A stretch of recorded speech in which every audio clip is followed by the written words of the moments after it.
Pozdravljeni v oddaji Vroči stol z Vladimirjem Voduškom.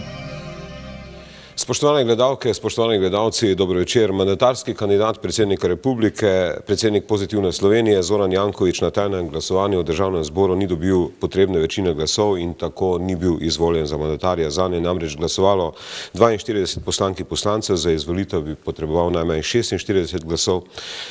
Glasovnice na tajnem glasovanju je, kot ste verjetno že izvedeli, sicer dvignilo 54 poslancev. Neuradno predsednik republike ne bo predlagal novega kandidata za mandatarja, ampak bo izbiro prepustil poslancem.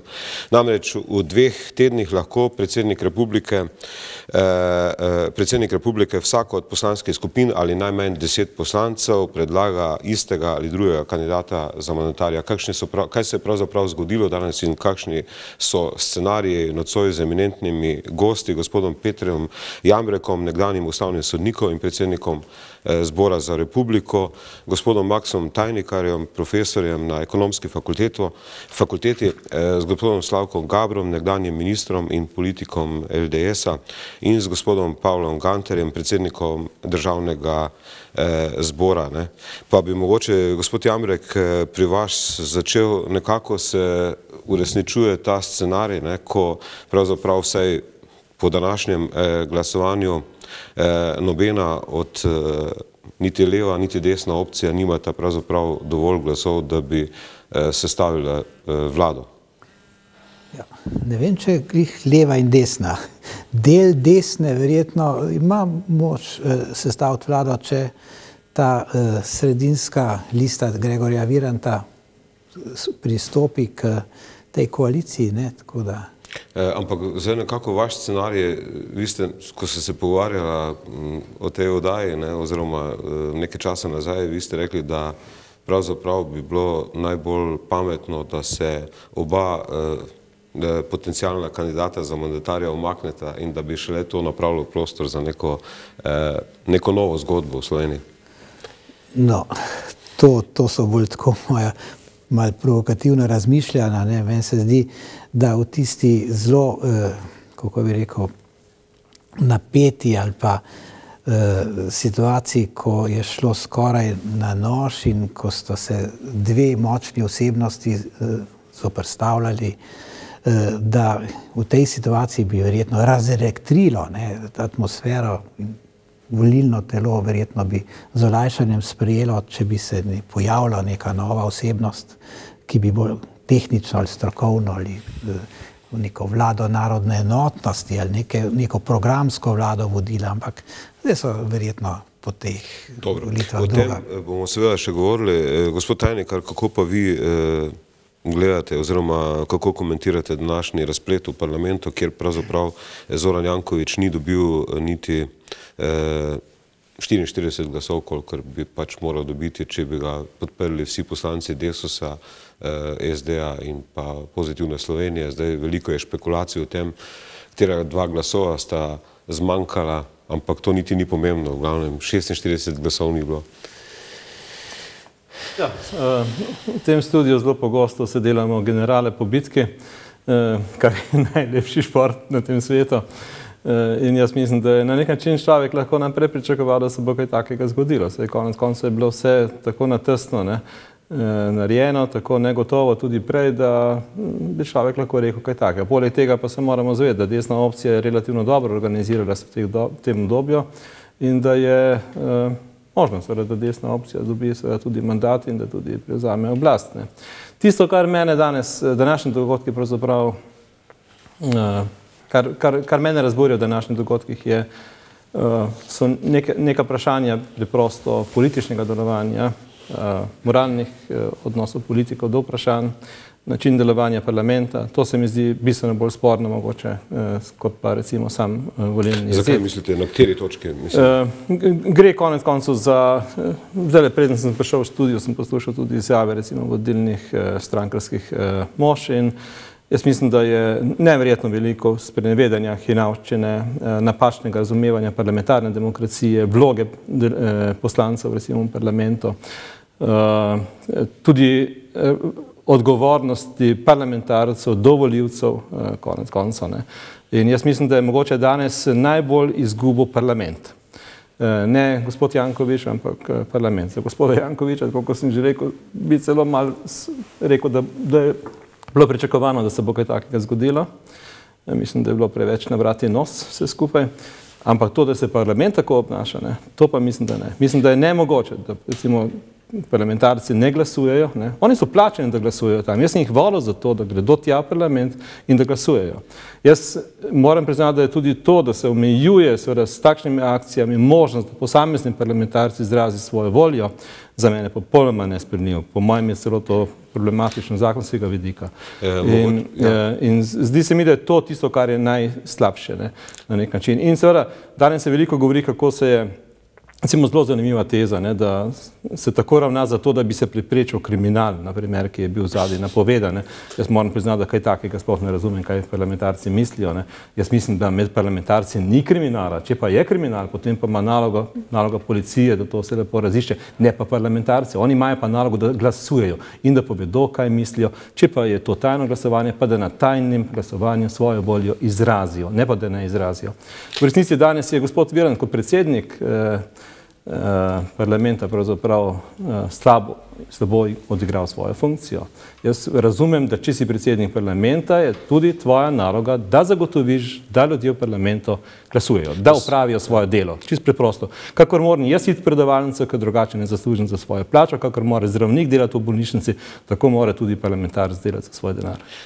Zdaj, gospod Gantar ima verjetno največ izkušenj z parlamentarno demokracijo, vodajo v parlamentu. Očitno je bilo tako globoko nezaupanje znotraj Virantove liste, znotraj ljudske stranke, da in praktično tudi SDS ni glasoval in Nova Slovenija, samo mislim, da so predsedniki strank dvignili glasovnice, da je pač bil izpolnjen ta kvorum, ker sicer bi padlo glasovanje zaradi tega, ker ni bilo dovolj glasovnic dvignjenih. Mislim, kako komentirate ta Jaz moram z gospodom Tajnikom strinjati. Jaz mislim, da je bil to danes zelo težak in zelo žalosten dan za slovenski parlament. Poslanec ali pa poslanka imata pravico, da glasujeta, kakor hočeta, k temu zavezuje, to je določba v ustavi, se pravi, sta vezana na svojo vest. In dejstvo je, da bi morali vzeti glasovnice v tem primeru. Vsi, mislite, vsi, ki so bili prisotni, ki niso bili upravičeni. In bi morali ali glasovnice izpolniti, da ali ne, ali jih ne izpolniti, da bi bile neveljavne, kakorkoli, to bi morali storiti. Ne pa, da pravzaprav, ker če niso glasovali danes, to ne pomeni, da so se vzdržali. To pomeni, da so se odrekli svoji temeljni funkciji, da odločajo. In dolžnosti. Za to, kar so bili izvoljeni. In z tega vidika je to, lahko bi rekli, zelo težak dan za parlament. Druga argumentacija, da s tem dokazujejo, da ne bo politične korupcije, pa tako kot zgodbo o Odiseju, ki se je dal prevezati na jambor, da ga ne bi zapeljale pač sirene. Torej, to, da niso šli glasovati, da so se privezali na jambor, prej dokazuje, da so nagnjeni k korupciji, kot pa če bi šli glasovati in pa zdržali to in glasovali tako, kot so. Ampak jaz sem prepričan, da je v čakanju, v teh dolgih urah v parlamentu se sprožil vsako vrstne govorice in jaz sem prepričan osebno, da ni bilo ne kupovanja in ne prodajanja glasov in da so pravzaprav vsi glasovali, tisti, ki so smeli, glasovali tako, ko so približno mislili, da glasujejo po svoji vesti. Navsezadnje ste imeli tudi dva, ki sta imela drugačno vest od uradno deklarirane. Tako da z tega vidika je bila ta, rekel, vsa govoričenje in atmosfera prenapeta, neresna, medijsko mogoče celo nekoliko spodbujena, dejansko pa poslanci, ki so se odrekli, ki so se dali privezati na jambor, so pravzaprav prej dokazovali, da so ranljivi za take zadeve, kot pa to, da niso ranljivi in grejo glasovati po svoji vesti. Zdaj, kaj smo, gospod Gaber, a smo pred novimi volitvami, mislim, kako vi vidite ta današnje dogodke oziroma možnosti sestavljanja neke koalicije oziroma neke večine pred, recimo 14 dni je časa za to, pravzaprav zelo malo časa za neko zgodbo, razen če je pač pripravljena in če se bo Desus priključil tej koaliciji. Sicer mislim, da je Janez Janša govoril o tem, da s 46 glasovi ne bo prevzel vlade. Zdaj, jaz sicer mislim, da je to bila bolj predstava za ljudstvo kot kaj drugega in ta predstava za ljudstvo pravzaprav bolj ali manj prikriva, da je na delu že dogovor in da koalicijo imamo in da bo ta koalicija v naslednjem krogu stvari spravila pod streho in da bomo vlado dobili. To na sebi ni nič slabega, je pa treba vedeti, da je pa res pravzaprav lahko vsakogar resnega skrbi to dogajanje, o katerem smo danes tukaj že govorili. Kaže tudi na zelo zanimivo stvar. Desnica je očitno uspela z nekim lepim številom manevrov si pridobiti oblast, za katero državljani in državljanke niso verjeli, da naj gre k Janši. Mislim, da je to bolj ali manj zunaj diskusije, da je takšno bilo glasovanje na teh volitvah. In kar je za njo slabo, je to, da se zbija okrog Janše. Da so ti ljudje do te mere odvisni od te figure, da je to skoraj da neverjetno. Ne vem, če bi sam razmišljal z pozicije Žerjava ali pa Novakove in če bi želel, na primer, imeti na dolg rok neko krščansko demokracijo v Sloveniji, za katero je bojda zainteresirana tudi cerkev, ali pa ljudsko stranko močno, potem je eno pravilo, ki z gotovostjo drži. Ne smeš sedeti na priklopniku pri Janezu Janši. Ti zdaj to počno in tisto, kar je zame še slabši znak, je, da imam občutek, da tisto, kar je dajalo nekaj upanja, ta Virantova lista, da bi lahko nekaj se oblikovalo v sredini, ne odigrava te vloge. To na pol tragikomično ravnanje okrog pogajanj, kjer se pogajaš 5 minut s tem, pa pravzaprav se zares ne pogajaš, kot se je sedaj izkazalo, namreč z Jankovićem. De facto se pa pogajaš na drugi strani z Janšo in parafiraš dve pogodbi, je slaba popotnica za desno sredino in tudi za tiste stranke, ki so morda kaj obetale. Obetale na nek način morda celo normalizacijo političnega prostora. Tako da, drugače pa koalicija, jaz ne verjamem, da bomo šli na predčasne volitve, mislim, da je konc predstave in da se bo to zložilo v naslednjih 10 dneh. Gospod Jamrek, je konc predstave, v bistvu po vaši oceni, ker vi mislite, da te predstave še ni konec, če vas prav razumem, v bistvu, da bo še nekaj krogov. Zdaj, sej, verjetno vsi vemo, jaz sem nekog, vsak svoje osebne preference pove, ne, jaz sem jih tudi napisal, večkrat povedal, da se mi zdi ta kombinacija neke desnice ali pomladnega kroga strank z to sredinsko neodvisno Virantovo listo, da se mi zdi to sjajna opcija tudi za vladno koalicijo. Zlasti zato, ker so si, toliko sem pa svojo domačo nalogo naredil, ne, te stranke programsko zelo blizu.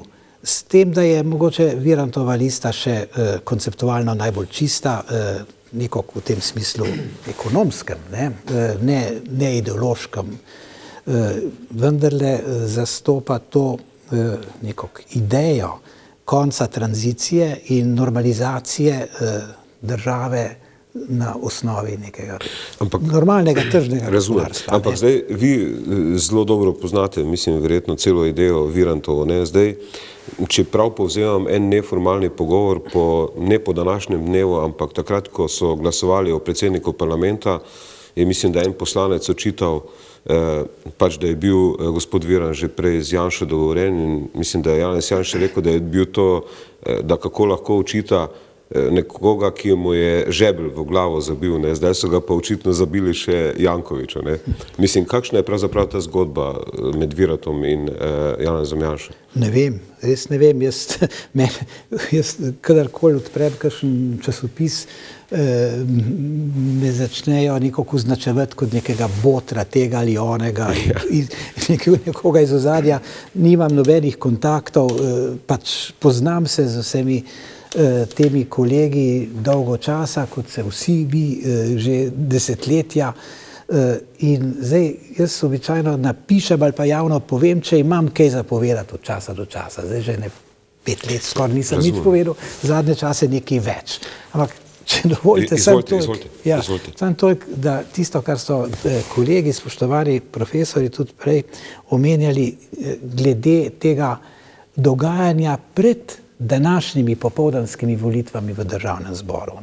Jaz moram reči, da tega nisem spremljal, ker smo neko drugo nujno delo cel dan, ne vem, kaj se je dogajalo, razen z rezultatov, pač pa sem bral časopise in sledil izjavam o tem, kaj je povedal gospod Jankovič na sestanku z gospodom Erjavcem, češ, da mu je namignil, da ima 46 glasov. Tako, to je nezaslišana izjava. Odkot in kako, če so stranke že javno povedale, kakšna so njihova stališča in kako bojo glasovali.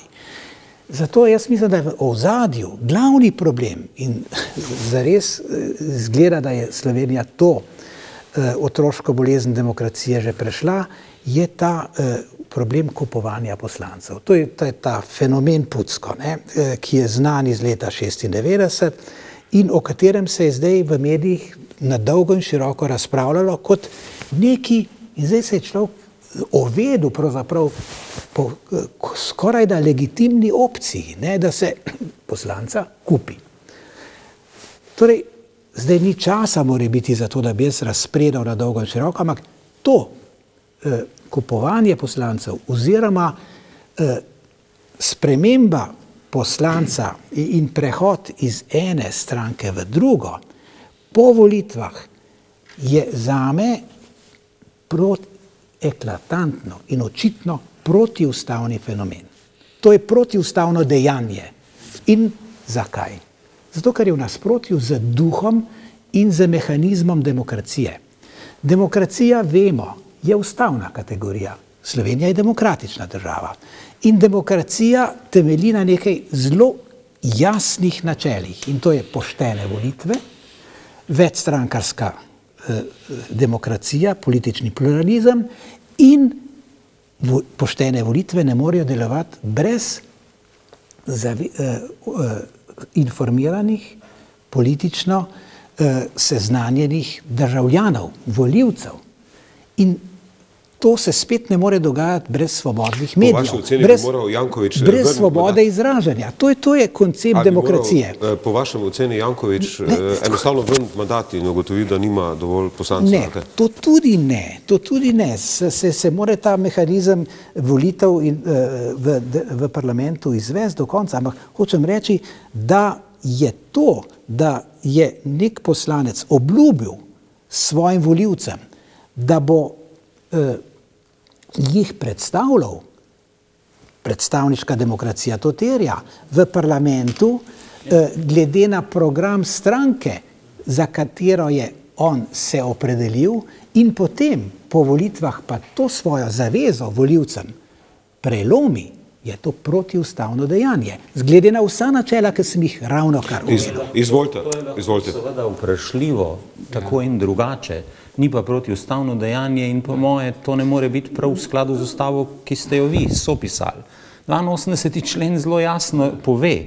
In to je zelo dolga tradicija, zadaj je zelo dolga tradicija. Razumevanje ustave kot nekega zavezujočega akta, ki ga človek razume pošteno. Tako je, in če ga razume pošteno, moramo vedeti, da nimamo delegatskega sistema v tej državi, ampak da imamo predstavniško demokracijo, da so ljudje, ki tam sedijo, predstavniki vsega ljudstva, piše v tem členu, in nihče jim ne more, na primer, prepovedati, da vzamejo listke in da grejo glasovati. To se je zgodilo. Ja, to je pozitivistična To je v resnici neustavno.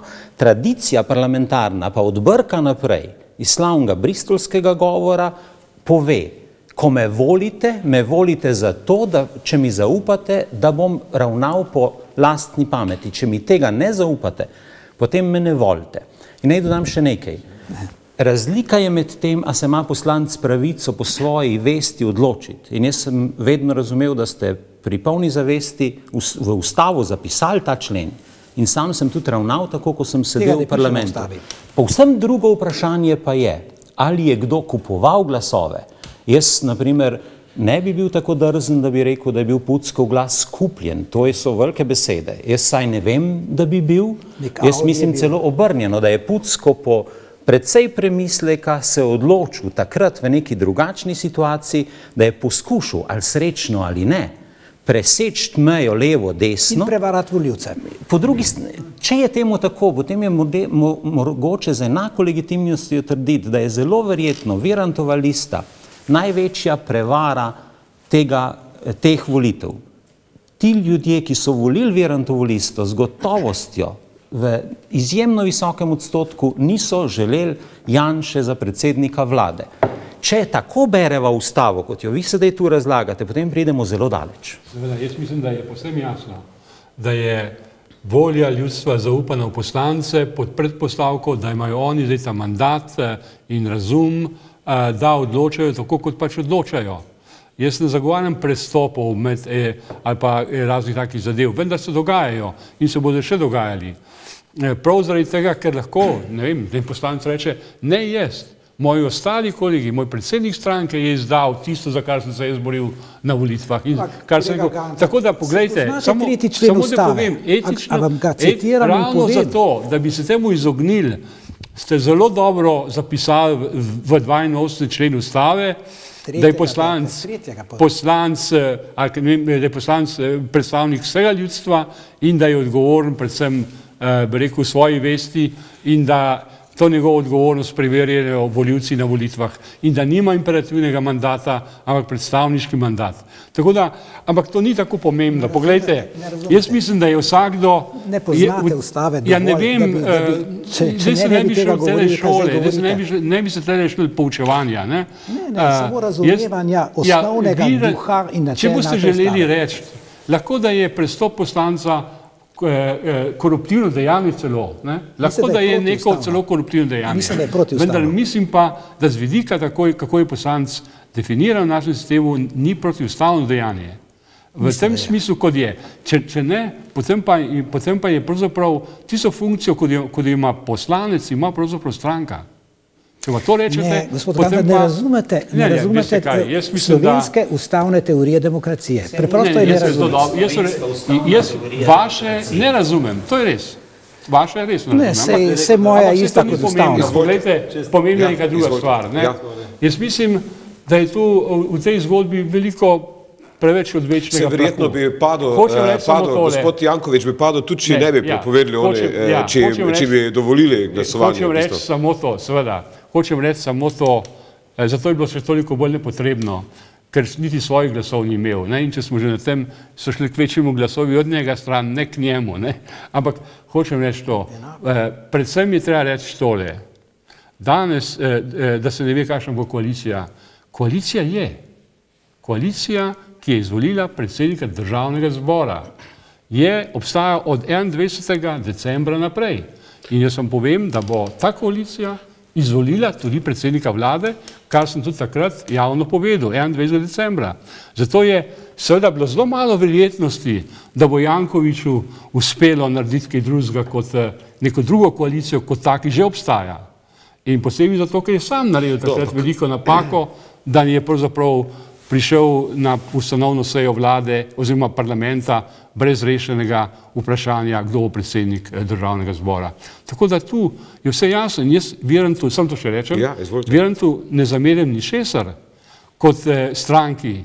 To je desna stranka, desno-sredinska stranka in če ima opcijo, da bo šla v desno vlado, bo šla prej v desno kot v levo. To je gotovo. Ampak zakaj je bila potrebna vsa ta šarada, vso to igranje, vso to pretvarjanje, ko bi lahko takoj povedali, ne, kdo je tisti, ki ima možnost, da dobi mandatarstvo in bi ga tudi izvolili danes. No, to so težke besede, gospod Gantar. Šarada. Seveda so težke. Sprenevedanje. Seveda so težke, se tudi si zaslužijo težke kvalifikacije. Normalno izrazoslovje. Ja, kako pa ste vi razumeli to zgodbo, ko se pogajate z dvema stranema? Kako ste razumete to, da popoldne se pogajate z Jankovićem? V dobri veri sem jo razumel. V dobri veri do tega, ne pogovarjate se v dobri veri hkrati z dvema alternativama. Zaključite eno, če bi bil jaz na strani Jankovića, bi mu predlagal. K Branjevki vedno pogledam na ta kupček in na ta kupček in gre k sedmi Branjevki in pogledam robo, ki jo kupujem. Jaz pa ne mislim, da je politika branjerija, dr. Jambrek, se upravičujem. In tudi ne, da je ustava priročnik za branjevke. Glejte, 3. člen ustave pravi, da ima v Sloveniji oblast ljudstvo, ki jo izvaja posredno ali neposredno. Ljudstvo in volivci izvajajo svojo oblast posredno z volitvami, ko izvolijo svoje predstavnike. To je ključ. Zdaj to razumete ali pa ne razumete, jaz vam to ne morem pomagati in vas tudi učiti. Zdaj, izvolite. Zdaj, glavno vlogo je... Jaz na ustavo nimam pojma, glavno vlogo v tem prvem delu predstave je odigral Virant. Zdaj je na sceni Erjavec, mislim, od danes naprej. Če se sam za minut, ko smem še reči, mene se zdi vse nekako 3 stopnje, ko opazujete recimo ravnanje posameznega poslanca in zelo po kmečki logiki diskutiram, ker kot sem rekel, nisem kakšen ustavno-pravni strokovnjak. Ena stvar je seveda, kolikor gre za v resnici kupovanje poslancev in tako naprej, kar se je danes govorilo, če sem prav razumel, ko tudi jaz nisem vsega spremljal, recimo v času pred samim glasovanjem. To je nekaj, kar si ti zelo dobro prerekel, to je nekaj, kar je nesprejemljivo, da se sploh govori v parlamentu. Če se kaj takega v resnici dogaja, potem je treba danes parlament zapreti, policijo tja poslati pa to raziskati. Druga stvar je, seveda, kadar gre za prihajanje poslancev, jaz moram reči, da meni ni prihajanje poslancev iz stranke v stranko všeč. Čisto preprosto, ne govorimo, ko se neko ustavno-pravno, zato ker se mi zdi nekaj, kar ste vi prej, ko ste citirali ta 3. člen, če se ne motim, recimo izpostavo, v bistvu so poslanci niso odgovorni do šefov strank, ampak do volivcev. Kar pomeni, da seveda, ko se vi vrstite v neko strankarsko opcijo, potem pravzaprav ste s tem dali neko možnost volivcev, da skozi vas pravzaprav, ker on je seveda se istoveto s to opcijo, izraži svoje stališče. Zato jaz nisem za to, da se poslanci sprihajajo med strankami, tudi če se zastonj sprihajajo, da tako rečeva. Druga stvar pa je seveda, tretja stvar pravzaprav pa je, da je pa možno seveda, da poslanc glasuje drugače, kakor pa recimo je splošno strankarsko stališče. In jaz mislim, da je tu danes bil problem. Mi smo danes med to 2. in 3. mojo stopnjo naredili po mojem hud kriminal, v bistvu napako. Zato, ker če nekdo bi glasoval za Jankovića, recimo, pa je njegova stranka ne, je to meni se zdi legitimno. Zato, ker pač on mogoče razume interes, na primer, stranke, ki jo predstavlja, katerega član je, drugače kot pa večina v stranki. To pa je možno. In kar je zelo zanimivo, če se spomnite pred volitvami, pa tudi zdaj v teh zadnjih tednih, ogromno strankarskih liderjev je govorilo, pri nas je demokracija v stranki. Kaj pomeni, lahko ljudje različno mislijo. Zdaj pa nenadoma prišlo do volitev, zdaj ni bilo pa nobene demokracije. In je ta demokracija bila pojedena. Zato to dejanje danes meni ni bilo všeč. Drugače pa za istočnico da naprej, to, kar ste začeli, jaz mislim, da te zadnje tedni so razgalili stranke. Mislim, jaz se nikoli ne delam, da sem politični strokovnjak, niti komentator, samo za zabavo hodim v ta studio dobesedno, ampak veste, pred volitvami se mi je zdelo, da so bile stranke relativno zelo v svojih lupinah, natančne so bile pri izraženju, ne vem kaj še vse. Ljudje niso svoje narave čisto pokazali, zdaj je vse razgaljeno. Zadnjih 14 dni, 3 tedne, v bistvu je pravi striptiz nastal v slovenskem političnem prostoru. Zdaj vemo, kdo je Janša. To že dolg časa vemo. Zdaj vemo, kdo je Janković in kdo je za Jankovićem, recimo. Kakšen je njegov tim? Zdaj vemo, kdo je Virant in kako se bo on obnašal. Ni treba biti velik psiholog, pa veš, kako se kdo obnaša. Je tako? Vemo, kdo so... Pri vseh vemo. Dobro, nekatere poznamo, gospoda Erjavca poznamo. Recimo tudi gospoda Janša poznamo, gospoda Pahorja smo imeli čas, da spoznamo v zadnjih 2 letih in pol.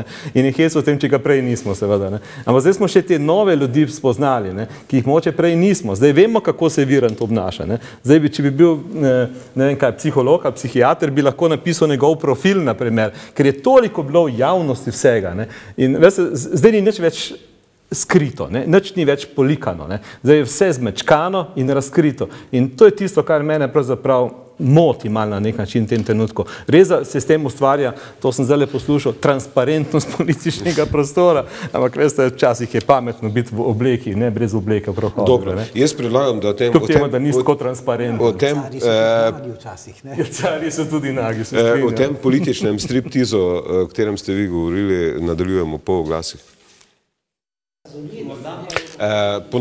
Ponovno pozdravljanje v oddaji Vroči stol. Zdaj nekako se uresničil ta scenarij danes, ki ga je ameriški veleposlanik, mislim, da 14 dni, 3 tedne nazaj povedal, da je Slovenija razdeljena na 44-44, ne, v bistvu, in to je dobro, 42 je danes malo drugačna kalkulacija, ampak vendarle je ključni problem verjetno v tem rezultatu volitev in teh razdeljenosti Slovenije, v bistvu, ne, 44-44, mislim, ne da se sestaviti neke resne vlade za to pozicijo. Jaz ne strinjam s tem, če smem reči. Ja, izvolite. Jaz mislim, da bo vlada sestavljena z tam od 52 do 54 glasovi.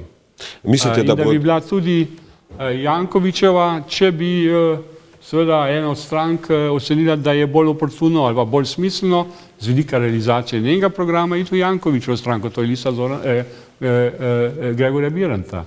Tako, jaz mislim, da te volitve niso preneslega velikega preobrata, ta scena politična strukturiranost je že dolgo časa tu, zdaj se malo prestrukturirala v smislu političnih strank, vendar je tu.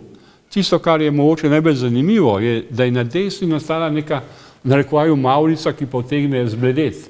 In to, da imate poleg Janše še Viranta, Ljudsko stranko, ponovno se je NSI vrnila, se pravi, da imate na desnici neko mavrico, ne, ki bi se jo želeli, nekateri recimo na levici, kjer jo ni, ne, in tisto, kar se po mojem najbolj zgodilo, ne, če tudi bo šel Virant verjetno z Janševo vlado, pa je to, da je ta stranka Virantova na nek način močno omajala hegemonijo Janeza Janša in SDS na desnici.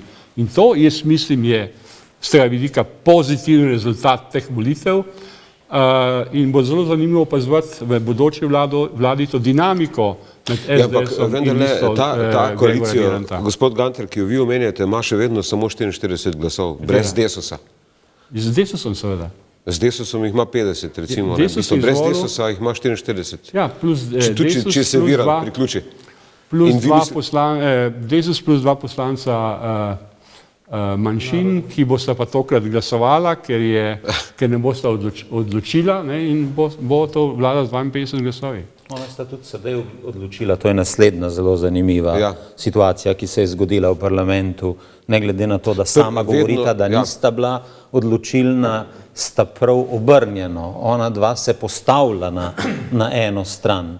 Ponavadi je bilo v tem ustavnem redu v tej državi tako, da ona dva sta šla z predsednika države v tem primeru predlogom in tja so šli tudi ti glasovi. Ampak to je že druga zgodba. Drugače pa jaz se strinjam. To, kar pravi kolega Gantar, bomo videli v nadaljevanju. A je Slovenija razdeljena levo, desno in ali je morda Karl Erjavec tista točka, ki lahko gre zdaj v eno in zdaj v drugo smer, to je najverjetneje neka diskusija in to je diskusija, ki je zanimiva tudi v luči domnevnih dogovorov o spremembah volilnih sistemov ali pa o čem podobnem, kar glede česar smo sinoči slišali enega od namigov. Ja, mislim, da naj bi se o tem pogovarjali Janez Janša in Zoran Janković, v bistvu, na tem sestanku, ampak vendarle, mislim,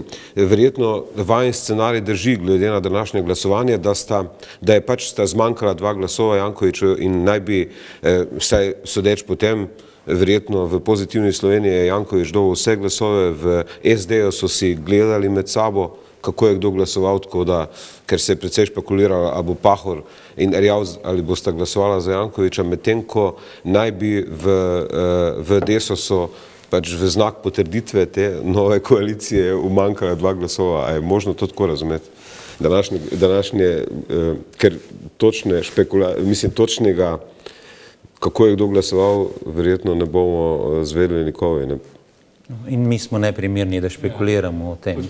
Špekulacije so nepotrebne, brezpredmetne. Gospod Jambrek, se strinjate s to tezo, da je vse že znano, da je to v bistvu bilo, da je to pravzaprav nepotrebni 14. Z Pavlom Gantarjem skoraj skregala okoli tega ustavnosti prehajanja poslancev, ne, se tu pa skoraj v celoti lahko strinjam z njegovim razmišljanjem o sedanji strukturi političnega prostora. Mogoče sam, če dodam neko misel, jaz sem včasih razmišljal o večinskem volilnem sistemu. O plusih in minusih. Oziroma je bil celo na ustavnem sodišču, mislim, da potrjen. Ja, k temu, da bi bil nekako funkcionalen za slovensko volilno telo. Zakaj sem razmišljal? Pa se zdaj nedavno, mogoče par dni ali par tednov nazaj, se mi zdi, da je to moje razmišljanje bilo empirično napačno. Jaz sem razmišljal o tem, da je slovensko volilno telo unimodalno. Da pravzaprav so politične preference v normalni krivulji razdeljene in v takem unimodalnem volilnem telesu je večinski volilni sistem integrativen. Ker 2 veliki stranki, ki jo proizvede, težita proti sredini in s tem stabilizirata politično kulturo in tudi volilni izid. Zdaj sem pa začel razmišljati ob tem opetovanem razdeljenosti volilnega telesa na skoraj neverjetno statistični izid 50-50, 50-50%, da je tu pravzaprav verjetno slovensko volilno telo bipolarno. In zato neprimerno za večinski volilni sistem, ker ga razdeli strogo in ker ni sredine. In kje je zdaj kje je izvor te bipolarnosti? Ali je res to, da ta ideološka bipolarnost toliko pravzaprav v podzavest slovenskega volivca vsajena, glede na zgodovinske izvore, partizani, domobranci, glede na tiste, ki so sodelovali angažirano v Demosu in tiste, ki so bili na strani tedanje kontinuitete oziroma režima. A je to tisto, kar deli tako precizno volilno telo na 50-50? Če je to tako, pol je res ta bipolarnost povsem neprimerna osnova za večinski volilni sistem in nas more biti v resnici. Vam ni žal, da niste takrat, da ni bil sprejet? Ja, se ne, jaz sem bil takrat na ustavnem sodišču in sem samo gledal skozi tedanjo ustavno proceduro to, ampak toliko sam za dodatek, da pravzaprav je ta ideološka bipolarnost pravzaprav nefunkcionalna in da nima veliko zveze z ekonomskimi kriteriji desno, levo. Ampak zdaj, vendarle, mislim, zdaj, če se vrnemo na ta ameriški scenarij, je bil ta, da bi nekdo tretji, a je sploh še potem varianta za to, da nov kandidat oziroma tretji kandidat, kar je bila Virantova ideja, prevzame vlado, ali je končana ta zgodba? Glede, jaz, kar se me tiče, še samo mogoče povem, sem 2 misli še, pa utihnem za nekaj časa.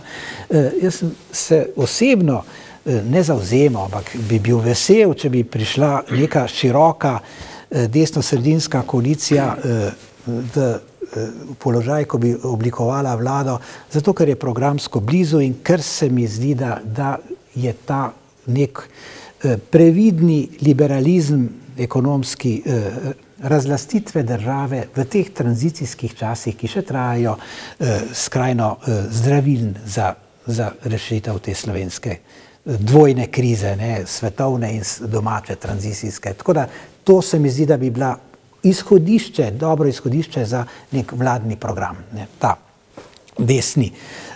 desno-tranzicijski, bi rekel. Drugo, kar pa se mi zdi, da je skoraj enako nujen pogoj, je pa sprememba ustave v nekaterih ključnih točkah. Ne.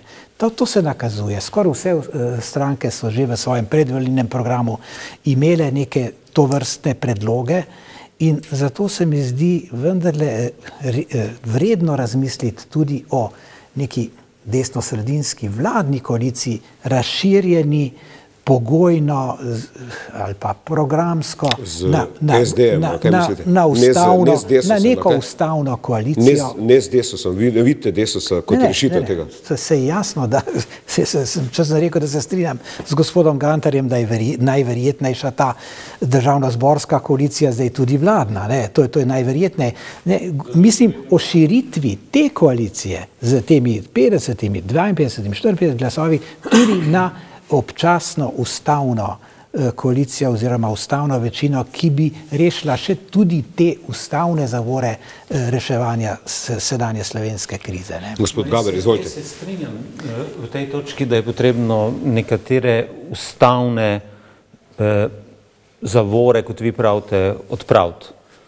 Bolj se mi zdi, da je blokiran sistem, ko smo v bolj zahtevnih časih kot z volilnim sistemom, z naprimer referendumsko ureditvijo.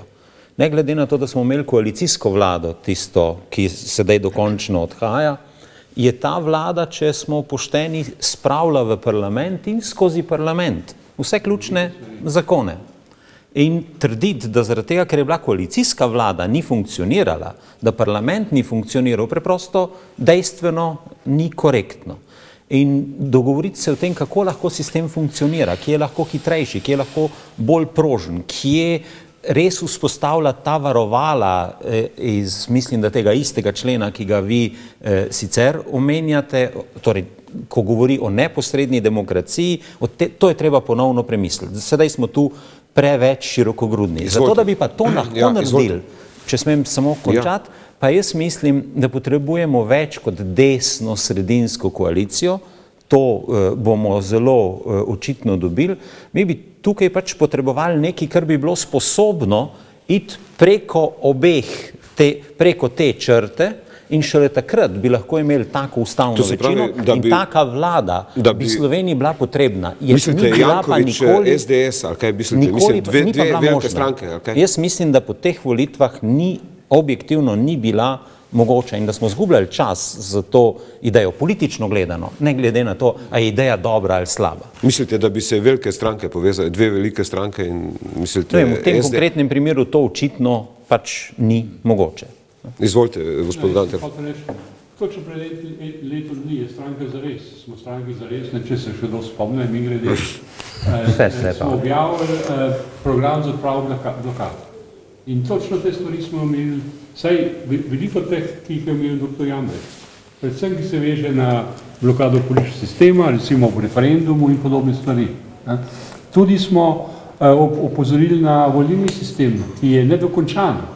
Ne v tem smislu, da pravzaprav ta sistem proporcionalni je, po moji oceni, dober za Slovenijo, vendar premalo daje možnosti neposrednega preferenčnega glasu voljivcem in omogoča pravzaprav skozi volilno kraje neke take volilne fevde, ki niso dobri. Ampak hočem reči, te stvari so na mizi že nekaj časa, vendar ni neke politične volje, da bi to tudi storili. In upam, da se bo vsaj za takšne stvari našla neka večina, ustavna večina, ki bo to sposobna speljati. Bi pa to kot neposredni udeleženec političnega procesa v prejšnjem mandatu le rekel, da je razlika med recimo SDS in nami bila tedaj v tem, da ko je bila SDS na oblasti, smo mi sprejeli ustavne spremembe, ker smo mislili, da so dobre, recimo v pokrajinah. Ko pa je bila ta stran na oblasti, smo pa vedno zavrnili prizadevanja, za katero tudi mi vemo, da oni sicer intimno mislijo, da so dobre. Tako da to je dober obet. Jaz mislim, da bomo videli ustavne spremembe, zaradi tega, ker tako kaže zadnjih 20 let izkušenj, da sredina in levo lažje pristane na spremembe takrat, ko je oblast na drugi strani. Tako da to zadevno je to verjetno soliden obet. Ampak zdaj, mislim, verjetno ljudi, seveda to je izredno pomembna in zanimiva debata, ampak vendarle ljudi bolj zanima ta politični striptiz, kot mu vi v temu pravite. A se strinjate z tem, da je pravzaprav vse jasno po današnjem dnevu, da je danes že jasno, kakšna koalicija bo vladala Sloveniji in kdo bo v tej koaliciji in kakšno večino bo imela v bistvu? To, kar sta vidva dejala, tako pametna človeka, sigurno veste, kaj bo, kar pomeni, da se moram strinjati. In se strinjam. Če gledamo vlogo... Seveda, jaz mislim, da je koalicija narejena že nekaj časa nazaj. Vprašanje je bolj zanimivo, zakaj je nastala taka koalicija sploh lahko. Mislim, čisto tako z taktičnega vidika. Razumem, da se je ta desna koalicija, čeprav to je res to, kar pravite, kaj je desno in kaj je levo v Sloveniji, je zelo, zelo težko reči. Recimo tudi, če opazujete ekonomske programe, pa politični del teh programov, to ni isto. Neka stranka je recimo izredno na desni strani ekonomsko, ampak z vidika političnih odnosov in tako naprej pa ne. Ampak hočem reči to, da na nek način je zelo zanimivo vprašanje, kaj pravzaprav je ta levica, verjetno to naveza Pozitivna Slovenija in pa SD v resnici naredila narobe, da bi prevzela oblast. Konec koncev je Pozitivna Slovenija pač relativni zmagovalec. In jaz mislim, da se je tle pokazalo, tako rekoč v prvem koraku te dirke, se je pokazalo tisto, kar se v zadnji skriva in kar mi, ki poznamo ljudi, kako ste predejali Sloveniji, se vsi poznamo med sabo, v resnici bi lahko predvedali. Mislim, da nič ni nenavadnega, če mi rekel, je odigral. Pahor se je obnašal otročje. Mislite, da ni bil Borut Pahor dogovorjen, vendarle, da je vedel, kako se bo ta scenarij razpletal? Jaz mislim, da se je obnašal, kakor se je obnašal. In konec koncev bi lahko šel pričakoval, da se bo tako obnašal. In stranka ga ni korigirala. Stranka bi ga morala v nekem trenutku korigirati. Jaz konec koncev sem član te stranke. Nijo nobene funkcije, ampak jaz sem prepričan, da je stranka odigrala slabo svojo funkcijo. Stranka je bila prepričana, da se je zmenil z Zoranom Jankovićem za ta mandat. Potem je še toliko slabši, če stranka in predsednik stranke veste, da različne stvari, potem je to sploh katastrofa. Ampak jaz mislim, da je, jaz osebno mislim, da je bila narejena velika napaka tudi v prvem koraku. Če bi bil Borut Pahor izvoljen takrat za predsednika parlamenta, mislite, da bi Janković sestavil vlado ali ne? Ja, verjetno lažje. Jaz osebno sem prepričan. Ali pa kakršenkoli rešitev bi bila, ampak ne rešitev, kjer je pravzaprav se nova opcija, ki je bila zelo logična, tako rekoč sama implementirala. Novo opcijo sploh ni implementirala ta opcija. Ta opcija, Virantovo delovanje se mi zdi preškodljivo kot koristno, recimo v javnosti. Ampak ker je bila ta opcija na mizo, ker je desna opcija namreč, ker je zelo logična, kako se vsi dejali ta desna opcija, je potem, ko je nastala velika razpoka, takoj na začetku, veste, ko je najbolj občutljiva zgodbica dejansko med SD-jem in pa Pozitivno Slovenijo, je razumljivo, da je bila to začetni premostijski korak nove opcije. Potem je seveda tudi Jankovića, o katerem smo govorili, menedžer s precej grobim načinom, recimo, da ne izgubljam beseda, delovanja. Tako se je pokazal tudi, recimo, konec koncev, recimo, tudi gradiva, ki so bila pripravljena, koalicijska pogodba, kolikor imam jaz informacije, naprimer, nič kaj posebnega ni bilo pripravljeno. Zanimivo je, da se ni posvetoval z ljudmi, ki bi mu lahko pomagali, naprimer, ki bi mu lahko napisali boljše tekste in tako naprej. Ampak je mislil, da se to z lahkoto doseže.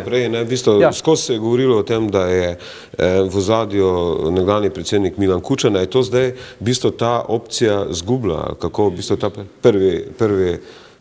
Zdaj, jaz samo to, potem pa lahko ti poveš bolj pametno od mene, ampak jaz osebno to z Milanom Kučanom se mi zdi kar malo smešno. Seveda, Milan Kučan je pomemben človek v Sloveniji, mnogi ga poslušamo. Sem prepričan, da dr. Jamek ravno tako posluša, kaj reče. Je tako?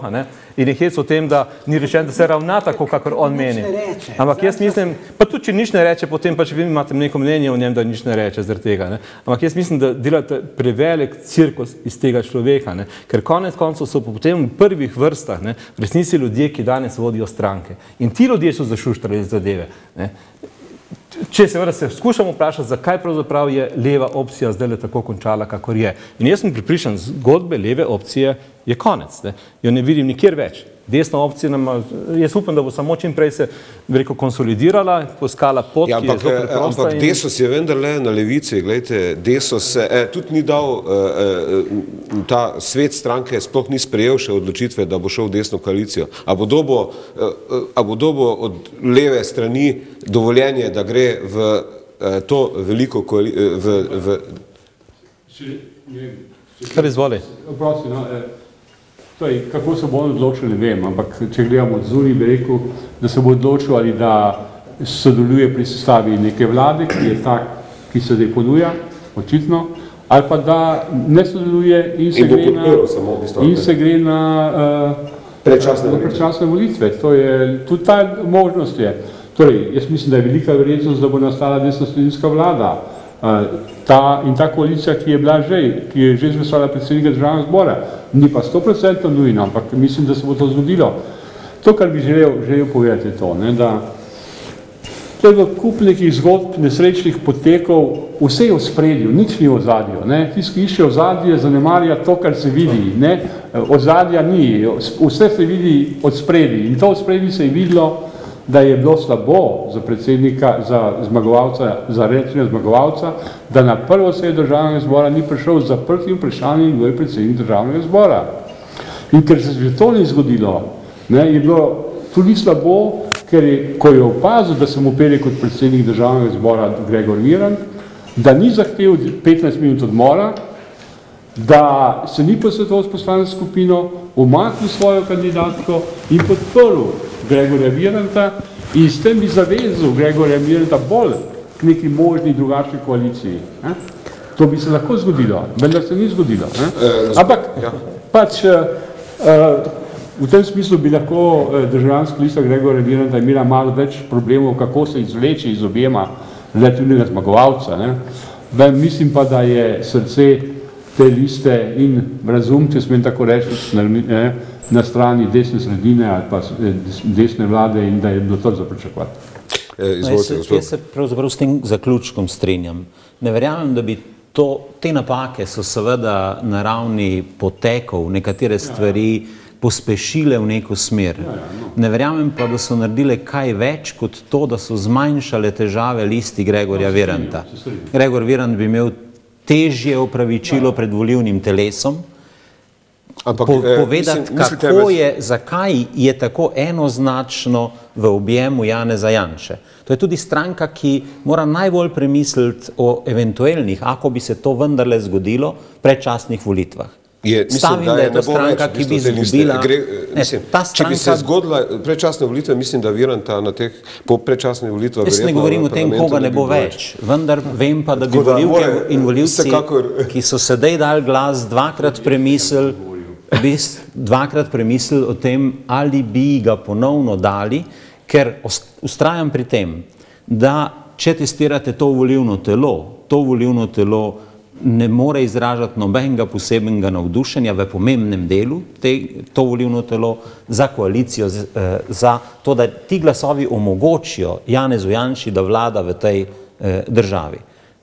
To se bo zelo verjetno zgodilo, čeprav je treba biti v politiki vedno previden, mogoč je tudi drug scenarij, vendar pa stopnja verjetnosti je zelo, zelo majhna.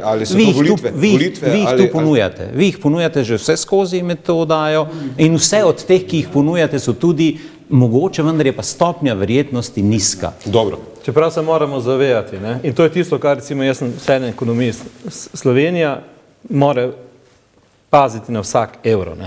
Mi smo, danes ste videli, če ste poslušali poročila, nam se je spremenila cena obveznic, razumete?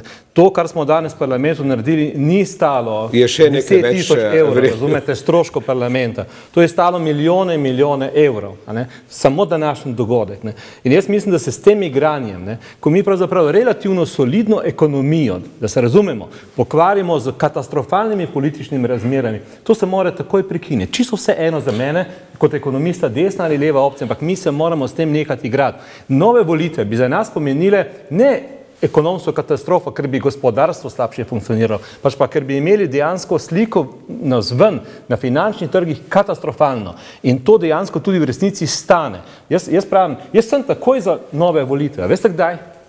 Če prepovemo, da katerikoli, ki je bil katerkoli z mano vred v politiki, kandidira na novih volitvah, ker drugače bomo imeli nove volitve, porabili cel kup denarja in zmanjšali, malce šala, malo pa zares, zmanjšali naše bonitetne ocene, še enkrat, še malo bolj, rezultata pa ne bo nobenega boljšega. In to je tista točka, na kateri bo gospod Erjavec dobil v bistvu odpustek, da lahko gre v to novo koalicijo, oziroma... Smo je pravkar tlakoval argumentacijo, samo ponoviti jo more pa je. Bom zaračunal. Izvolite. Se je svet Erjavčeve stranke mu je dal mandat, da če mu ne uspe v prvi rundi, gre pa poskušati nekje drugje. Tako da to je logično. Dobro, jaz bi na tej točki predlagal, da pogledamo reklame, pa nadaljujemo takoj po oglasi. Ponovno pozdravljeni v oddaji Vroči stol. Zdaj smo pravkar dobili informacijo, da je SDS, SLS, Nova Slovenija in Lista Virant so podpisali sporazum in bodo jutri pozvali socialne demokrate oziroma Desus, da se ji pridružijo v koaliciji proti Zoranu Jankoviću. Kako komentirate mogoče to najnovejšo odločitev, ki je, mislim, da prestala pred par minutami v parlamentu? Smo že komentirali. Mislim, da smo že vse rekli, da je to bilo za pričakovati in da bo zdaj poslušali dobiti neko širšo podporo, neko legitimnost te pobude, jo utemeljiti in predlagati predsedniku republike, da on predlaga tega kandidata. Dopuščam pa možnost, ker nekateri iz SDS-a ne hodijo radi v predsedniško palačo, da bodo podložili kandidata. Da bodo sami predlagali z podpisi ali s koalicijsko pogodbo. Ampak v tem primeru vsem mislim, tu pa bi res potreboval pomoč dr. Jamreka. Mislim, da vseeno bojo morali počakati na rok, ki ga ima predsednik republike, ker v tem času lahko vloži tudi on kakšnega kandidata. No, sej, to je zanimivo, ali je možno, da, mislim, ali si Janez Janša želi voditi to vlado, v bistvu zdaj v tem trenutku, ali je možno, da če se seveda ne bodo mogli dogovoriti za to, da nekdo drug prevzame to koalicijo, mislim, gospod Jamrek, ali je to sploh še... No, se veste, da jaz pojma nimam, kaj si predsednik SDS-a misli, ker sva že nekaj časa na non-speaking terms, tako da to pojma nimam, ampak če dovolite, se strinjam z tisto prejšnjo razpravo in razmišljanjem, da prav res škoda časa izgubljati z razmišljanjem, kaj je zadaj, ker se tako veliko dogaja spredaj in je najbolj pameten in praktičen to resno jemati. Enako velja za Viranta, za Kučana in za vse druge. Tako da, kar se pa ustave tiče, ne verjamem, nikoli nisem verjel in izkušnje kažejo, da se politika o ustavnih spremembah, razen če je zelo voda v grlo teče, kot je šlo z Evropsko unijo, ne more zmeniti. In je tudi ni pričakovati, da bi prišla politika ali stranke do kakršnekoli ustavne rešitve, ki ne bi bila pisana politično stranki na kožo. In to je slabo. Tako da, če bi že prišlo do kakšnih ustavnih kredibilnih predlogov, bi morali ti predlogi priti iz stroke. Iz neke dost avtoritativne skupine ustavnih strokovnjakov, ki bi se strinjali, da je v ustavno nacionalnem interesu neke ustavne amandmaje oziroma spremembe sprejeti. Potem bi pa zlahka verjetno tudi strankarske ekipe lahko to privzele. Tako da jaz mislim, glede na to vašo zadnjo informacijo o širitvi koalicije, vladne koalicije seveda, tudi proti Pahorjevi stranki, da se mi to zdi sorazmerno, empirično nerealno. V teh političnih konstelacijah, kakršnih smo poznamo že nekaj eno ali dve desetletji, ne, pač pa bi si močno želel, da bi v ko bi bil na mizi nek pameten predlog ustavnih sprememb, v neko tovrstno ustavno razpravo resno bila pritegnjena tudi ta Pahorjeva stranka. Ne? Če smem dodati, koalicijska pogodba ta, ki jo predlaga ta skupina z SDS-om in Janezom Janšo na čelu, bo vsebovala tudi pobudo partnerstva za razvoj. In jaz sem skoraj prepričan, da bo socialna demokracija to pobudo sprejela. Tako da v teh ustavnih nekaterih drugih zadevah se bodo dobili na relativno veliki večini. Mislim, da še več, da to bo podprlo Jankovićeva stranka. Nekatere tudi, ja. Partnerstvo za spremembe se je danes omenjalo v bistvu v parlamentu. Nekatere tudi, tako da seveda bo tu veliko retorike, veliko bo flešav in slikov in podpisovanj in bleščice, ampak pod zad bo pa vendarle se bojo nekaj izmenili. Upam, da ne na našo škodo. Da dodal neko čisto osebno, mogoče popolnoma nerealno in naivno, ne mnenje, ampak recimo željo, da bi v tej situaciji, kakršna je, ko so res dve ekstremni grupaciji ves čas nastopali z svojimi vodstvi v predvolilni bitki in ko se zdaj nekako vendarle je jasno, da je tudi ta sredinska skupina strank dobila nekaj realne moči in kot tudi Združena lista, oziroma, pardon, Socialna demokracija Pahorjeva, morebiti je kooperativna lahko pri ustavnih spremembah, da bi bilo pa za ta formirajoči se, oblikovani tabor oziroma vladno koalicijo bi bilo pa verjetno res sijajno, če bi ta koalicija našla neko osebo, ki bi bila ne percipirana kot nekako ekstremna, ampak kot sredinska, povezovalna in ki seže lahko preko desne sredine tudi na drugo stran. To se mi zdi pa sicer naivno, ampak osebno si mislim, da bi bilo to sijajno za slovenski sistem.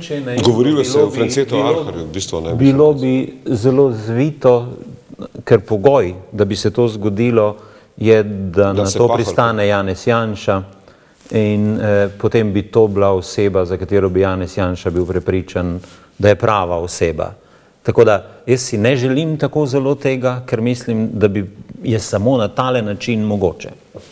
Ampak kakšen... Moje mnenje je, da je velika večina vodij političnih strank ima za cilj, da pristanejo v vladi in da so oni tisti, ki vodijo svojo stranko, če že ne vlade v vladi, in da je zelo težko pričakovati od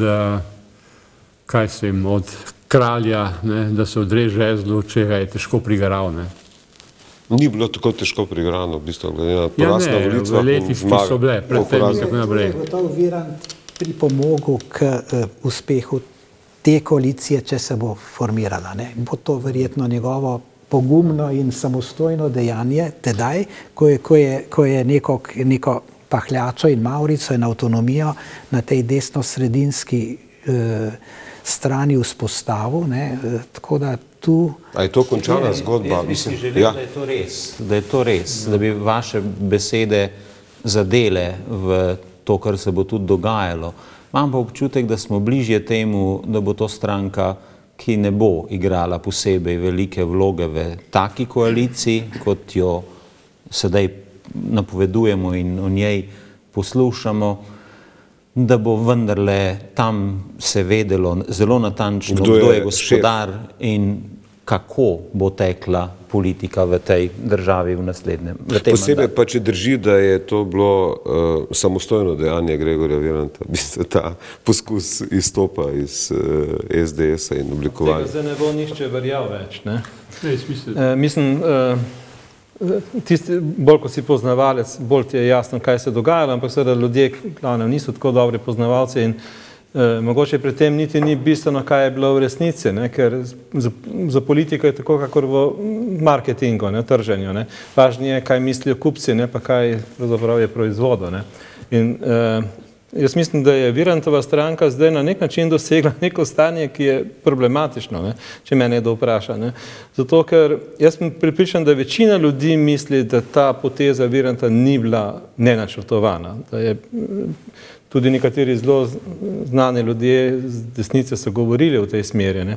Konec koncev na Janša, tudi konec koncev ste vi zdaj implicitno nekaj takega dejali, ker Janša mogoče ni najboljši vodja, ne, je tako, takšne desnice. Jaz mislim, da je sijan direktor, ampak za povezovanje čez ta blok vse v tem smislu, ne, in zdaj neko stabilno vodenje te barke v sredini, pa mogoče res ne najboljše.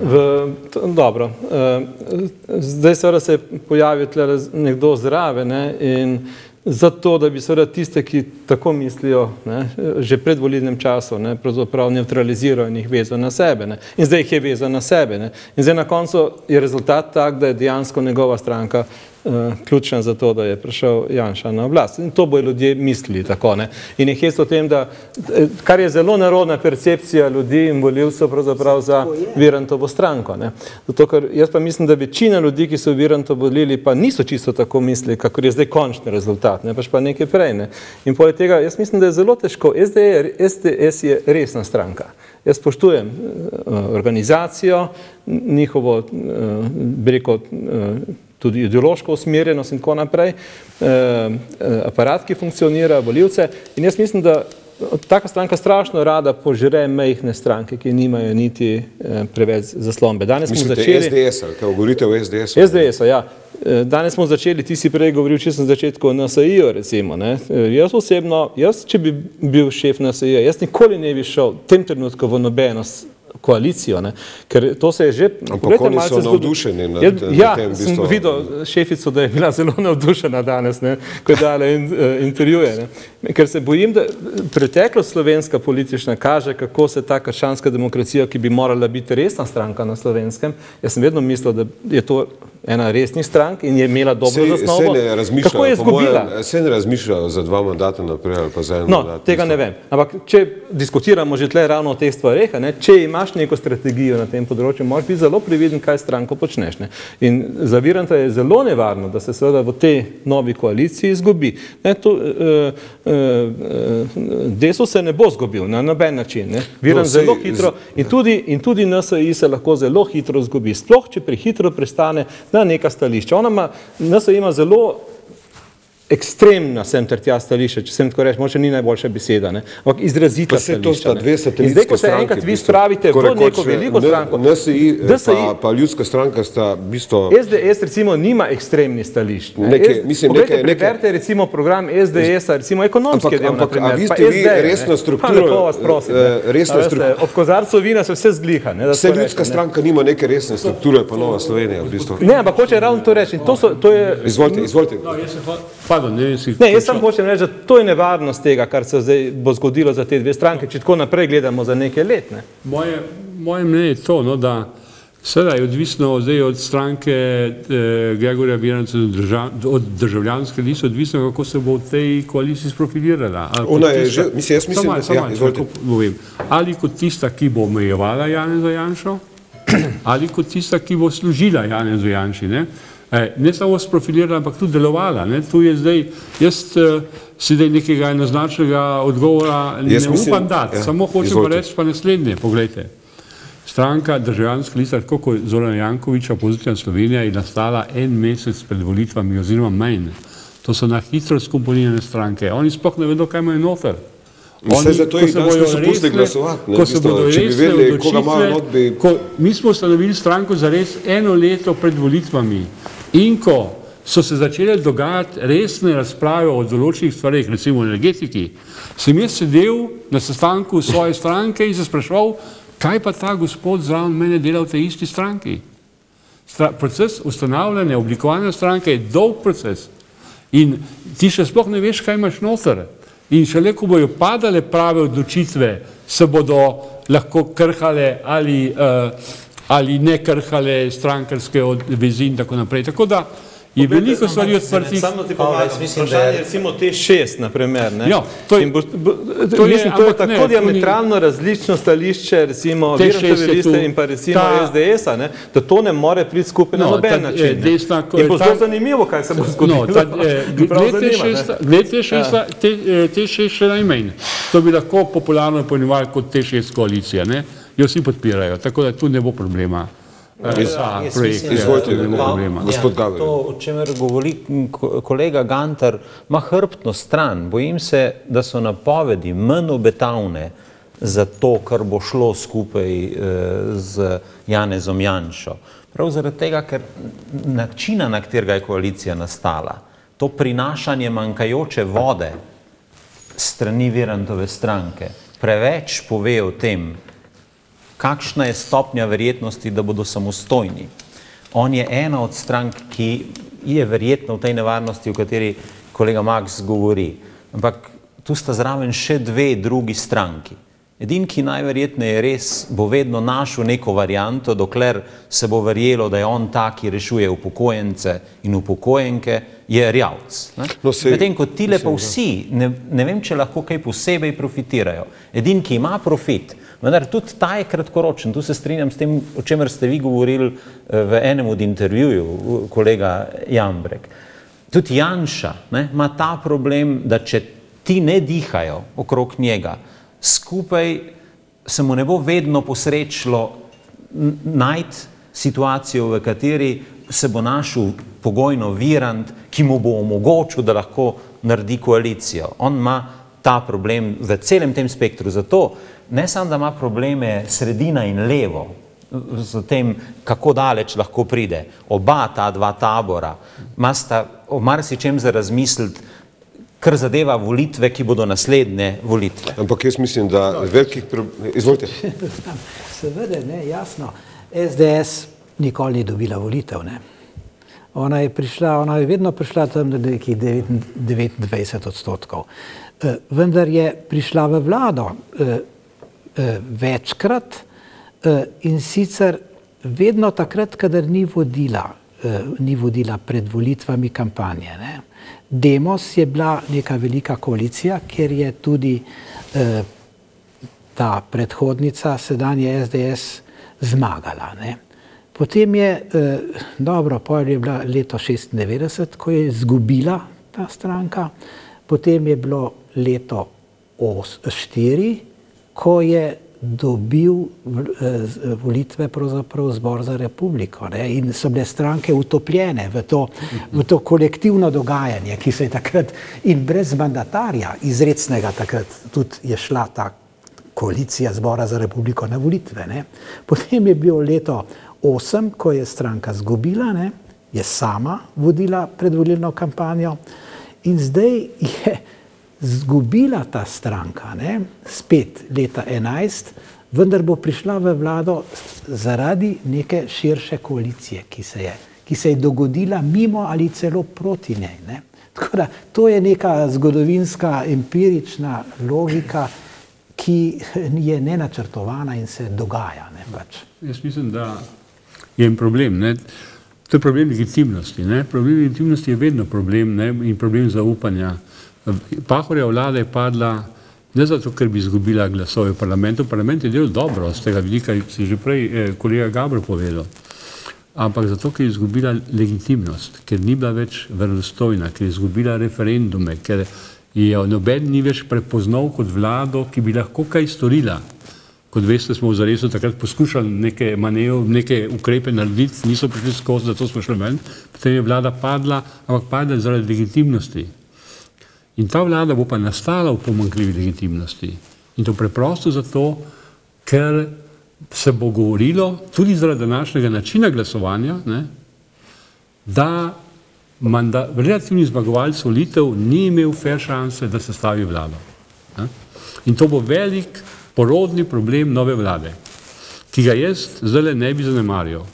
Preveč se govori o seštevanju glasov v parlamentih, seveda je pomembno. Premalo se govori o vrednostnih in simbolnih vidikih vladanja in o tem problemu legitimnosti. In tega se pri ti akteri v teh igrah vsi po vrsti so se premalo zavedali. Pa sej zanima jih verjetno moč, samo ne pa vprašanje usode države. Bolj kot usoda države jih zanima vprašanje moči. V bistvu. Jaz bi malo sam za izziv, recimo, neko tezo postavil, oziroma nekaj šopek test, ne. Ker pogledajte, hec o tem, da mi smo se tlele pogovarjali, sicer ne tem sestavu, ne, da mi rabimo učinkovito vlado, ne, in da je učinkovitost pravzaprav bil temeljni razlog, zakaj so ljudje recimo dali precej zaupanja Jankoviča, ne. Jaz sem takrat rekel tlele za to mizo, da konec tudi Janša je učinkovit, ne, da pa nemogoče na način, kakor so ljudje pričakovali, ne. Ampak zdaj je zanimivo, ne, ker če se zdaj desna koalicija, če prepostavljamo, da bo v tej smeri se krojila naša bodočnost, ne, potem seveda je precej pomembno, ne, da lahko v bodoči koaliciji pravzaprav zgine ta moč, to, kar smo zdaj ravnokar diskutirali, in NSI-ja in Virantove liste, ne. Kar bo ukrepilo seveda moč, recimo, da rečemo Janše kot predsednika vlade, ne. In približno si predstavljam, kako vlada dela, ker sem bil nekaj časa v vladi. To je dokaj pomembno, ne. Vladi ni tako enostavno biti močan, ne, če nisi predsednik, ne. Predsednik ima že pozicijo tako. Po drugi strani imate pa to, kar si ti prej rekel, recimo opozicijo, ne, ki, ker je en del SD, mislim, precej dobrohoten, ne. SD nikoli ni znala biti tista grozna, močna, blokatorska opozicija, ne. In s tako pozicijo se da delati, če se na oblasti, ne. In seveda Jankovičeva lista, ki pa pravzaprav nima izkušenj v politiki in ki je tudi sama po sebi precej slaba, ona nima zadnji ne vem kakšnega velikega zaslombe, ne. Kar pomeni, da bi lahko dobili v takih razmerah, ne, bodimo optimisti, ne, zakaj pa ne, lahko dobimo neko oblast, ki bo sposobna te velike reforme, ki jih danes pričakujemo, da bo naredili, ne. Hujše reforme, kakršnih, ker bomo morali delati hujše reforme, da se razumemo, kot pa do zdaj smo delali. Pokojninska reforma bo morala biti hujša. Proračunski deficit bomo morali zapreti bistveno prej, ne. In mi mora bili, da to nekdo naredi, ne. In tudi ne bomo se mogli veliko dolgo zafrkavati okoli teh vprašanj, ne. Ker nas bo slej ko prej nekdo zunaj zelo resno opozoril, da to nehamo delati. To je dr. Gantar lepo opozoril, ne, da res je, da to seštevanje glasov v tej fazi in zdaj je, kaže nek deficit legitimnosti, ne, to se jaz strinjam, ne, tako da, bolj navežem še to, kar je kolega Vodušek rekel, ne, jasno, stranke, zlasti v tem zgoščenem predvolilnem času imajo to željo pomoči, ne, gola moč je tista, ne, ja, ki jih vodi, zato je narava politike, ne, želja po oblasti. Ampak legitimnost seveda je pa nekaj drugega, ne, in avtoriteta, ki izvira iz legitimnosti, in v tej fazi se mi zdi, da bojo ravno zaradi tega deficita legitimnosti prisiljene katerekoli vladne stranke sestaviti nek prepričljiv program za rešitev države iz krize, ne. To je tisto edino, kar jih lahko povezuje in tudi v korist državi nekako uspe preseči to. Mislite, da ne bi ki ne bi bil vezan samo zgolj na to koalicijo? Ki bi preseglo to bipolarnost, ne, slovenskega ideološkega prostora in ki bi seglo v realne ekonomske probleme z nekim prepričljivim programom. Mislite, da Desus tu ne more rešiti tega vprašanja, v bistvu sam Desus, v bistvu pristop Desusa k temu? On je že bil enkrat v taki vladi, Desus-Sredinski, to ni, Desus sam ne more rešiti. Desus lahko sešteje vlado na 50, ne, to ni problema. To bo tudi naredil in mu tudi ne kaže to očitati. To je pač njegova avtonomna, verjetno edino logična zadeva, kakorkoli. Ampak problem legitimnosti je to, kar je bilo rečeno, vezano prav na to, ali je pridobljeno neko politični mandat in soglasje za nekaj več od tega, ne. In to je problem, pa v tej luči posebej izostren, ker prvi, ne, relativni zmagovalec ni imel šanse, da se stavi vlade, ne. In ni imel možnosti vladati, ne. Realno ni imel, ne. Prvič v zgodovini. Jaz mislim, da nek velik potencial slovenskega političnega prostora, tist, ki namesto, da bi šel po tej liniji sestavljati široko koalicijo, se je odločil, da sebe premakne v desno. In ta očitek bo ostal na tej Virantovi listi. drzna poteza bi bila sestaviti v to smer vlado z njegove pozicije, ker mu srce tiktaka, kot ti praviš, bolj po desni liniji. To je pa zelo ziheraška varianta, politično zelo oportuna, oblastno zelo oportuna, za Slovenijo pa verjetno nek primanjkljaj v točki legitimnosti, ker ta zgodba, ki se je danes v parlamentu gledala, če gledate, kako se odvija v elektronskih medijih, ima zelo negativne odmeve. Vsi sprašujejo, zakaj se je dogajalo, kako se je dogajalo. Se ni končala. Mislite v zvezi z glasovanjem? Ja, z glasovanjem in z prepovedjo glasovanja. S tem vprašanjem, kdo je vendarle zmagal na teh volitvah. To ni tako zelo pomembno, kaj naj bi kaj štelo, ampak tukaj verjetno velja to, kaj se bo prijelo kot tisto, kar vlada v podobah, v predstavah ljudi. In če bo tu premalo legitimnosti, bo neki manj učinkovit tudi ta pritisk. Jaz se namreč s tabo strinjam, da nas bo pritisk silil v to, da bomo šli z reformami naprej. Če bi imeli pri tem še dober občutek, ne samo pritisk, da nekaj delamo, bi ta Slovenija imela večje šanse, mene to na koncu najbolj zanima. Ali bi znali iti naprej ne po tleh, ker tako ali tako moramo iti po kolenih naprej, ampak da bi vedeli, kaj delamo, zakaj delamo in da bi tudi ljudje imeli občutek, se je smiselno to narediti. Je tako, da v resnici se te stvari, ko so danes, nas se zgodile, se izredno hitro pozabijo v življenju enega naroda, in je hec o tem, da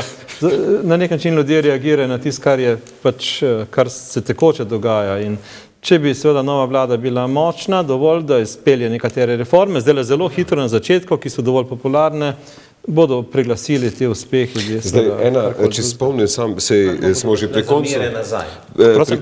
Če pa ne bo zelo uspešna in vse, kar bo trdo, bodo pa zamere prihajale nazaj. Tudi takrat se je že kazali, kako delate. Potem se bojo pa vse to te rane odpirale in bomo imeli zopet ena rešitev, mislim, da je, zdaj verjetno gospod Gaber je bil zraven, takrat, ko je imel Drnovšek ta problem, za to sestavljanje te vlade, je menda razmišljal celo, da bi variante Češke in Izraela, kjer so si razdelili mandat, kjer sta si dve velike stranke naredile koalicijo in sta prvi del mandata je ena vlada, drugi del mandata pa je imela druga stranka predsednika vlade. Celo v teh To je zdaj že zgodba, ki je pase. Ne vem, če bo je res realna zgodba. Vse je vedno krožilo v zraku.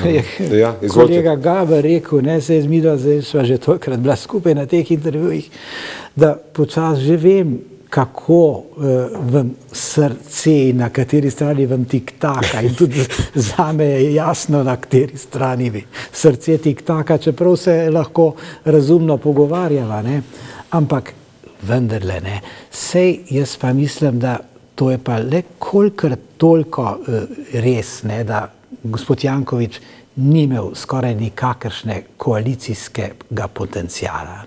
Glede na to, koliko ekstremno pozicijo, ekonomsko, državotvorno in glede na svojo pravo politično bazo, je on imel, je bil toliko v neko ekstremno konzervativno slovensko tranzicijsko pozicijo potisnen, ne glede na to sam hotel ali ne, da je pravzaprav bilo skoraj nezamisljivo, da bi on formiral vlado, ali pa če bi jo že formiral, da bi jo uspel voditi, ker je bila perspektiva države pod tako vlado tako katastrofalna, da je to tudi, mislim, da modro slovensko volilno telo dojelo, tako ali drugače. Nadaljevanje tranzicije plenilske države z to korifejsko strukturo, ki se je pojavila zadnje čase okoli predsednika Zveze borcev, stanovnika. To je ta ikonografija, ki je toliko že že izpeta in toliko porabljena, da se je komaj, da je to verjetno zadnjič, ko se je sploh na politični sceni v Sloveniji pojavilo. Ampak to je bilo tisto, kar je Jankovića zdajle udarilo po glavi. Da je škoda, ker tu ni nekoga od liste Zorana Jankovića. Jaz sem jih prosil, da pridejo.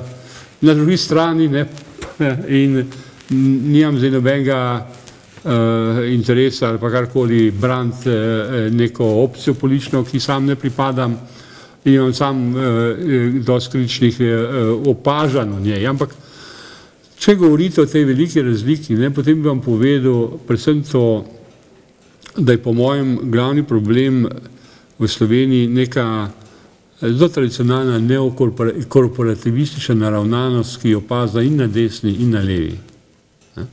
In to je zaupanje v državo, pa naj se imenuje tako ali drugače, in zaupanje v to, da je država tisti mogočni serviser vsega in vsega mogočega. In da je znotraj tega na levi in na desni zelo veliko podobnih razmišljanj z drugačnimi ideološkimi ali pa barvnimi predznaki.